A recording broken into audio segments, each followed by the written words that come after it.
Okay, this is Genesis 31. Jacob flees from Laban. But Jacob soon learned that Laban's sons were beginning to grumble. Jacob has robbed our father, they said. All his wealth has been gained at our father's expense. And Jacob began to notice a considerable cooling in Laban's attitude towards him. When everybody's deceiving everybody, this is what happens. Then the Lord said to Jacob, "Return to the land of your father and grandfather, and to your relatives there, and I will be with you." Jacob called Rachel and Leah out of the field where he was watching the flocks, so he could talk things over with them. "Your father has turned against me, and is not treating me like he used to," he told them. "But the God of my father has been with me. You know how hard I have worked for your father. But he has tricked me, breaking his wage agreement with me again and again. But God has not allowed him to do me any harm. For if he said the speckled animals were mine, the whole flock began to produce speckled lambs. And when he changed his mind and said I could have the streaked ones, then all the lambs were born streaked. In this way, God has made me wealthy at your father's expense. During the mating season, I had a dream and saw that the male goats mating with the flock were streaked, speckled, and spotted. Then in my dream, the angel of God said to me, 'Jacob.' And I replied, 'Yes, I'm listening.' Then the angel said, 'Look, and you will see that only the streaked, speckled, and spotted males are mating with the females of your flock. For I have seen all that Laban has done to you. I am the God you met at Bethel, the place where you anointed the pillar of stone and made a vow to serve me. Now leave this country and return to your land you came from.' Rachel and Leah said, 'That's fine with us. There's nothing for us here. None of our father's wealth will come to us anyway. He had reduced our rights to those of foreign women. He sold us, and what he received for us has disappeared. The riches God has given you from our father are legally ours and our children's to begin with. So go ahead and do whatever God has told you.' So Jacob put his wives and children on camels. He drove the flocks in front of them, all the livestock he had acquired at Padamaran, and set out on his journey to the land of Canaan, where his father Isaac lived. At the time they left, Laban was some distance away, shearing his sheep. Rachel stole her father's household gods and took them with her. They set out secretly and never told Laban that they were leaving. Jacob took all his possessions with him and crossed the Euphrates River, heading for the territory of Gilead. Laban pursues Jacob. Laban didn't learn of their flight for 3 days, but when he did, he gathered a group of his relatives and set out in hot pursuit. He caught up with them 7 days later in the hill country of Gilead. But the previous night, God had appeared to Laban in a dream. "Be careful about what you say to Jacob," he was told. So when Laban caught up with Jacob, and he was camped in the hill country of Gilead, he set up his camp not far from Jacob's. "What do you mean by sneaking off like this?" Laban demanded. "Are my daughters prisoners, the plunder of war, that you have stolen them away like this? Why did you slip away secretly? I would have given you a farewell party with a joyful singing accompanied by tambourines and harps. Why did you let my why didn't you let me kiss my daughters and grandchildren and tell them goodbye? You have acted very foolishly. I could destroy you, but the God of your father appeared to me last night and told me, be careful about what you say to Jacob. I know you feel you must go, and you long intensely for your childhood home. But why have you stolen my household gods? I rushed away because I was afraid, Jacob answered.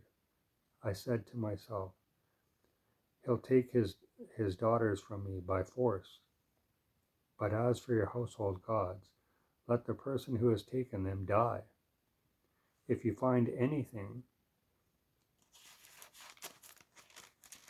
that belongs to you, I swear before all the relatives of yours, I will give it back without question. But Jacob didn't know that Rachel had taken them. Laban went first into Jacob's tent to search there, then into Leah's, and then he searched the tent of the two concubines, but he didn't find the gods. Finally, he went into Rachel's tent. Rachel had taken the household gods and had stuffed them into her camel saddle, and now she was sitting on them. So although Laban searched all the tents, he couldn't find them. Forgive me for not getting up, Father, Rachel explained. I am having my monthly period. So it's lies after deceiving.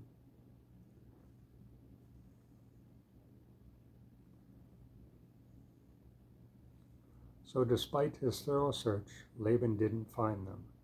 Then Jacob became very angry. What did you find? He demanded of Laban. What is my crime? You have chased me as though I were a criminal. You have searched through everything I own. Now show me what you have found that belongs to you. Set it out here in front of us, before our relatives, for all to see. Let them decide who is the real owner. 20 years I have been with you, and all that time I cared for your sheep and goats, so they produced healthy offspring. In all those years, I never touched a single ram of yours for food. If any were attacked and killed by wild animals, did I show them to you and ask you to reduce the count of your flock? No, I took the loss. You made me pay for every animal stolen from the flocks, whether the loss was my fault or not. I worked for you through the scorching heat of the day and through cold and sleepless nights. Yes, 20 years, 14 of them earning your 2 daughters, and 6 years to get the flock. And you have reduced my wages 10 times. In fact, except for the grace of God, the God of my grandfather Abraham, the awe-inspired God of my father Isaac, you would have sent me off without a penny to my name. But God has seen your cruelty and my hard work. That is why he appeared to you last night and vindicated me. Jacob's treaty with Laban. Then Laban replied to Jacob, these women are my daughters, and these children are my grandchildren, and these flocks and all that you have are all mine. But what can I do now to my own daughters and grandchildren? Come now, and we will make a peace treaty, you and I, and we will live by its terms. So Jacob took a stone to set it up as a monument. He also told his men to gather stones and pile them up in a heap. Jacob and Laban then sat down beside the pile of stones to share a meal. They named it Witness Pile, which is Jager Sahandutha in Laban's language and Galid in Jacob's. The pile of stones will stand as a witness to remind us of our agreement, Laban said. This place was also called Mizpah, for Laban said, May the Lord keep watch between us to make sure that we keep this treaty when we are out of each other's sight. I won't know about it if you are harsh to my daughters, or if you take other wives, but God will see. This heap of stones and this pillar stand between us as a witness of our vows. I will not cross this line to harm you, and you will not cross it to harm me.